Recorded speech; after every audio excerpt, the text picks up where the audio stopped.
मनुष्य वह कर सकता है जो वह चाहता है, पर वह यह चाह नहीं सकता कि वह क्या चाहे। आप चाह नहीं सकते, कर तो लेंगे, आपके मन में क्या इच्छा आएगी वो भी आपके बस में नहीं। Man can do what he will, but can not will what he will. ये उसका वाक्य है, अल्बर्ट आइंस्टीन ने इसको कोट किया एक बार। तो आपका सवाल गहरा है, और इस आत्मा की धारणा सबसे स्पष्ट रूप में जिस पुस्तक में आती है वो कौन सी है? गीता है। पिछली बार भी जिक्र किया था, नैनम छिन्दन्ति शस्त्राणि नैनम दहति पावकः न चैनम क्लेदयन्त्यापो न शोषयति मारुतः। आत्मा अमर है, इटर्नल है, परमानेंट है। न उसे शस्त्र काट सकते हैं, न उसे पानी गला सकता है, न उसे हवा सुखा सकती है। सबसे स्पष्ट शब्दों में आत्मा का जिक्र वहां। इस दुनिया के परे कुछ है ही नहीं, सब बेकार की बातें हैं। न आत्मा है, न ईश्वर है, न पुनर्जन्म होता है, न कर्म सिद्धांत काम करता, सब बेकार की बातें हैं। मौज करो, मस्त रहो। पीतवा पीतवा पुनः पीतवा यावत पतति भूतले।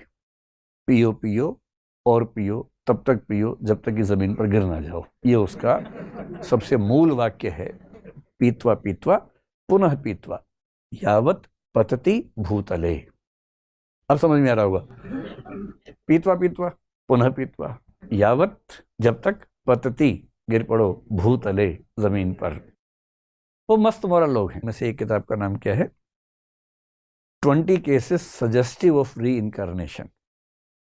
हजारों केसेस, जो बच्चे दावा नहीं करते कि मुझे पिछले जन्म का याद आ गया, ऐसे हजारों केसेस को स्टडी किया, हर तरीके से खारिज करने का प्रयास किया, और अंत में 20 केसेस के बारे में लिखा कि भाई इन 20 मामलों में सारी तहकीकात के बाद भी मैं साबित नहीं कर पा रहा कि कुछ और है। मुझे लगता है कि पुनर्जन्म का संकेत है ये। सजेस्टिव ऑफ री इनकारनेशन, जिससे सजेशन मिलता है कि री इनकारनेशन होता होगा, पुनर्जन्म होता होगा। बाद में इनको और मजा आने लगा, फिर एक और किताब लिखी। अब इन्होंने एक स्टडी की कि जो बच्चे विकलांग पैदा होते हैं या शरीर पे जो निशान होते हैं अलग अलग, क्या जन्म की विकलांगता और शरीर के निशानों का संबंध पुनर्जन्म से है? और तब एक किताब लिखी, where reincarnation and biology intersect. और इन्होंने साबित करने का प्रयास किया कि यदि किसी बच्चे के शरीर पे कुछ निशान हैं तो इनका, या विकलांगता है, इसका संबंध भी पूर्व जन्म से हो सकता है। ऐसे केसेस स्टडी करके किताब लिखी, रिसर्च कर दी। और भी कई लोगों ने किया। कुछ लोग हिप्नोटिक तरीके से पास्ट रिग्रेशन में ले जाते हैं हिप्नोसिस में और साबित करते हैं। तो खूब डिबेट चल रही है।